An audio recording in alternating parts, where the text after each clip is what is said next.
Aragorn's final battle in the Lord of the Rings movies was originally meant to be with a very different villain.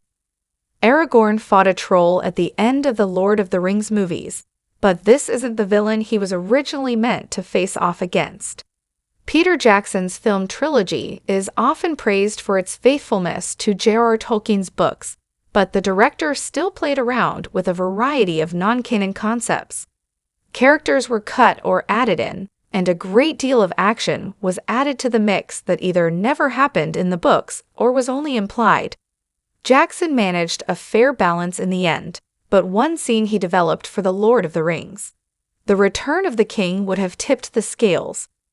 Near the end of The Lord of the Rings, The Return of the King, Aragorn led his army to the Black Gate of Mordor. His goal here wasn't to defeat the Dark Lord, but to draw the attention of his fiery eye and give Frodo Baggins and Sam Gamgee a better chance of destroying the One Ring. Of course, they were all ultimately successful. Sauron had feared Aragorn throughout the Lord of the Rings, since he assumed Isildur would claim the One Ring and attempt to use it to challenge him. The villain was wrong, but Jackson almost had him face Aragorn in battle to see this for himself. Aragorn's troll battle at the Black Gate was supposed to be against Sauron. During the battle at the Black Gate in Return of the King, Aragorn found himself face to face with a massive armored troll. He fought this beast as best he could, but was ultimately overpowered and pinned to the ground under the troll's foot. Legolas tried desperately to get to his friend, but was blocked off by the battle. Thankfully, the One Ring fell into the fires of Mount Doom just as the troll prepared to deliver the final blow, and Aragorn was saved. It's a thrilling scene, but the troll in Lord of the Rings was only a last-minute addition. Actor Viggo Mortensen had initially filmed this Return of the King fight scene with a hulking armored figure who was meant to be the Dark Lord Sauron. The top villain of the Lord of the Rings was meant to appear before the Black Gate in a white light, beckoning Aragorn to join him. When the King of Gondor turned to his friends and said for Frodo, it was intended to be the dramatic lead-up to this doomed battle. However, Jackson changed his mind about this Return of the King scene and used CGI to edit a troll over the Sauron character. Peter Jackson thought an Aragorn versus Sauron battle would distract from Frodo. Jackson ultimately decided that Aragorn facing off with the Dark Lord Sauron would take too much attention away from Frodo and Sam's big conflict with the ring inside Mount Doom.